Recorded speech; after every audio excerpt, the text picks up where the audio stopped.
আমরা যখন কোনো জায়গায় বেড়াতে আসি সেখানে আমাদের প্রথমে একটা ক্রাইটেরিয়া থাকে, সেটা হচ্ছে মাথা গোঁজার ঠাঁই বা কোথায় থাকবো বা সেখানকার হোটেল কি কি আছে বা হোটেল থাকলেও হোটেলের অ্যামিনিটিস ফেসিলিটিস কি রয়েছে সেগুলো আমাদের প্রথমেই চিন্তা ভাবনার স্তরে আসে বা সে সমস্ত দেখেই আমরা হোটেলটাকে বুক করি। হ্যালো জনগণ, তো কেমন আছো তোমরা? আমি অর্পণ, সাথে ক্যামেরায় বরুণ। ট্রাভেলার্স ডায়েরির আরো একটা নতুন ভিডিওয়ে তোমাদেরকে স্বাগত জানাই। এই এপিসোডে বা এই ভিডিওতে আমরা দেখে নেব গুরেজ ভ্যালিতে যে হোটেলে আমরা উঠেছি সেই হোটেলের রুম ট্যুর। আমরা যে হোটেলে উঠেছি সেই হোটেলটার নাম হচ্ছে গুরেজ রিট্রিট। হ্যাঁ, এই হোটেলটা আমি কিন্তু বুকিং.com থেকেই বুক করিয়েছি। আমরা দুটো রুম বুক করেছি ওয়ান নাইটের জন্য উইথ ব্রেকফাস্ট। এখানে রুম রেন্ট পড়েছে দুটো রুমে 4,000 টাকা, 6 জনের জন্য। চলো রুম ট্যুরটা আমি স্টার্ট করছি। প্রথমে এটা হচ্ছে হোটেলের এন্ট্রান্স, এখান দিয়ে ঢুকে আসতে হবে। ঢুকে আসার পরে কিন্তু এই জায়গাটাতে পড়ছে একটা কমন লন, বেশ চওড়া স্পেসিয়াস আছে।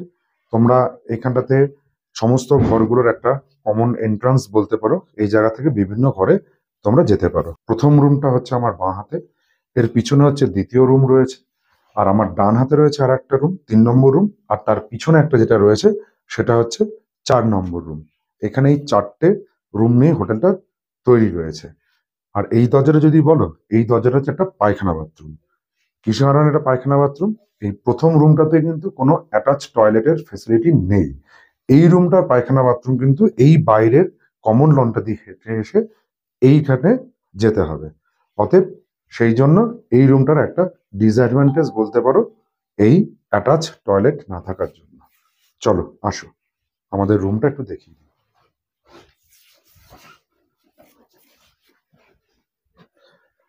এটা হচ্ছে আমাদের রুম। এই রুমে আমরা 3 জন আছি, আমি, বরুণ আর রাহুল। এই রুমটাতে প্রথমে দেখো ঢুকেই যেটা চোখে পড়বে সেটা হচ্ছে একটা বড় কুইন সাইজ বেড। এই বেডে কিন্তু অনায়াসেই 3 জন অ্যাডাল্ট শুতে পারে। সেক্ষেত্রে মা বাবা ও বাচ্চার কোনো প্রবলেম হবে না। ঠান্ডা আছে এখানটাতে, ঠান্ডার জন্য মানে ঠান্ডার হাত থেকে বাঁচার জন্য রাত্রে ঘুমানোর জন্য কিন্তু এখানে দুটো কম্বল দেওয়া হয়েছে। এই একটা কম্বল আছে আর এই একটা কম্বল রয়েছে। এছাড়া রুমে দেখো একটা সোফা সেট আছে। এখানটাতে তোমরা বসতে পারো বা নিজেদের ব্যাগপত্র রাখতে পারো বা কিছুক্ষণ বসেও থাকতে পারো, কাটাতেও পারো।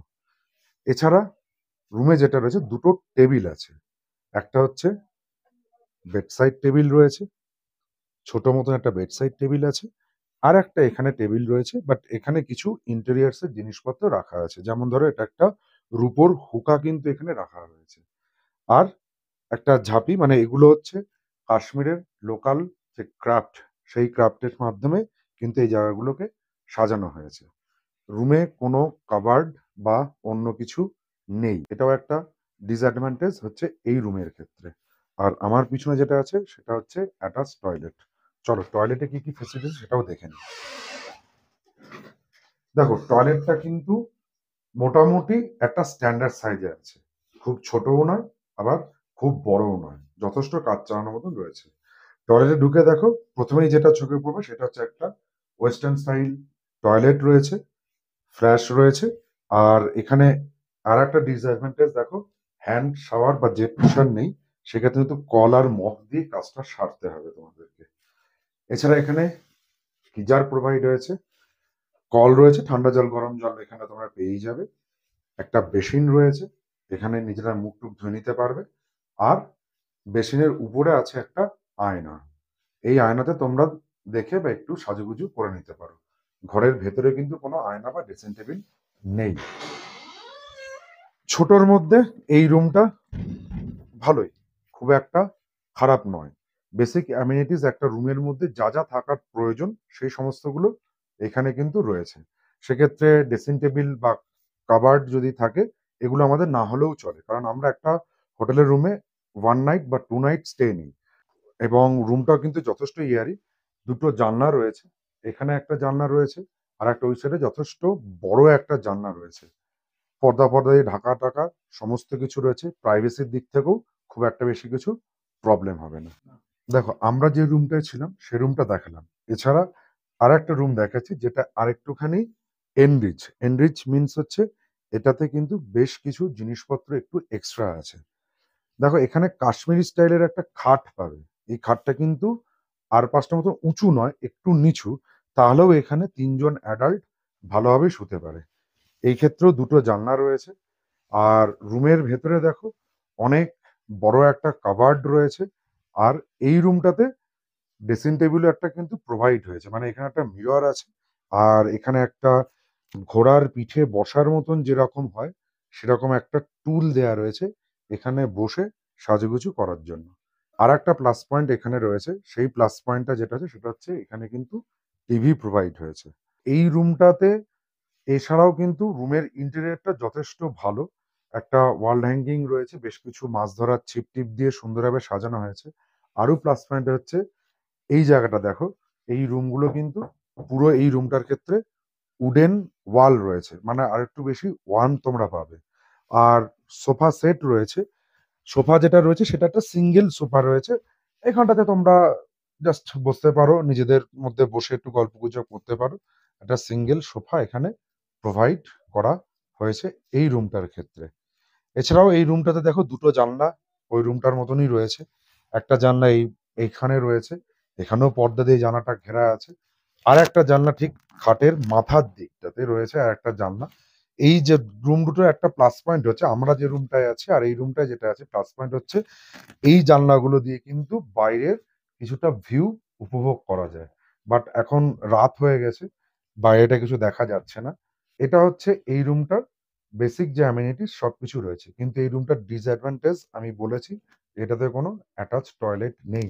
তবে হ্যাঁ, এর অ্যাডজাসেন্ট যে রুমটা আছে মানে যে রুমটাতে বাপন, অভিষেক আর রিজু রয়েছে, ওই রুমটার ডেকোরেশন সমস্ত কিছু এই রুমটার মতন এক। দুটো আলাদা জিনিস আছে। একটা হচ্ছে ওখানে অ্যাটাচ টয়লেট রয়েছে। আর ওখানে কিন্তু ভিউওয়ালা কোনো জানলা নেই।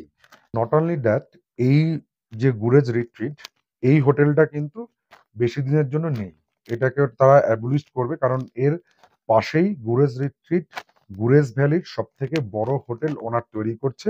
৭ তলা বিশিষ্ট হোটেল হবে এবং ওখানে আরো বেশি অ্যামেনিটিস থাকবে। সেক্ষেত্রে রুম রেন্ট কিন্তু চেঞ্জ হবে।